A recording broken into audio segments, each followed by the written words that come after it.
Hey, Matt Morris, welcome to the Unemployed Millionaire Show, and I've got kind of a fun topic today, and it's why you should date your downline. Now, before you get too worked up, I am not talking about romantically. In fact, I would probably discourage you from dating your downline romantically, but here's what I mean. You know, the relationship between you as a leader and your organization should...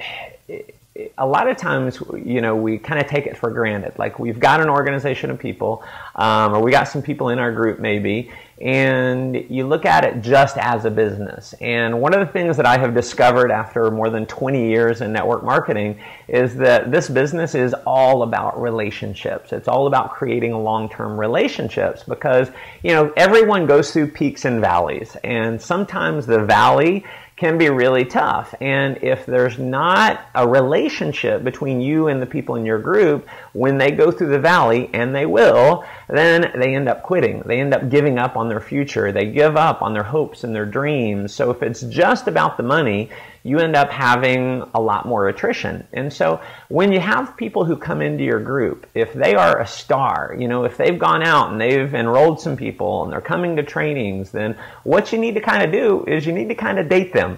And again, not romantically, but you need to build that bond. You need to call them up and say, hey, let's go have lunch. Let's go have dinner. Let's go play golf. Let's go do something fun together. You need to build that relationship. And one of the things, in fact, I just reminded me, I got something back in the mail back a few months ago. I mailed a book on leadership and personal development to a bunch of the leaders in my organization.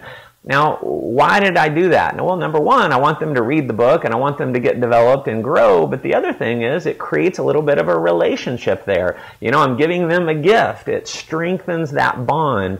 And one of the things that I think you should kind of look at is if your company allowed every month, the end of every month, if everyone in your group could choose their upline for the next month, so ask yourself, would they choose you?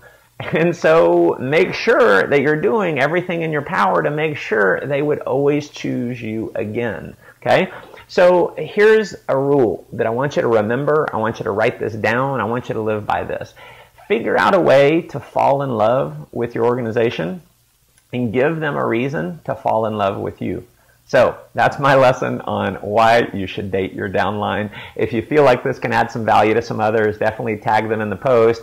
Share it around. Love to hear your comments below. If you've got some things that you've maybe done that have really strengthened the relationship, I definitely want to hear from you. Comment below. Give the other listeners, the other people watching the video, give them some ideas. Contribute to the process here with me, and let's help everyone who's watching this. So thanks for tuning in. As always, go make life an adventure.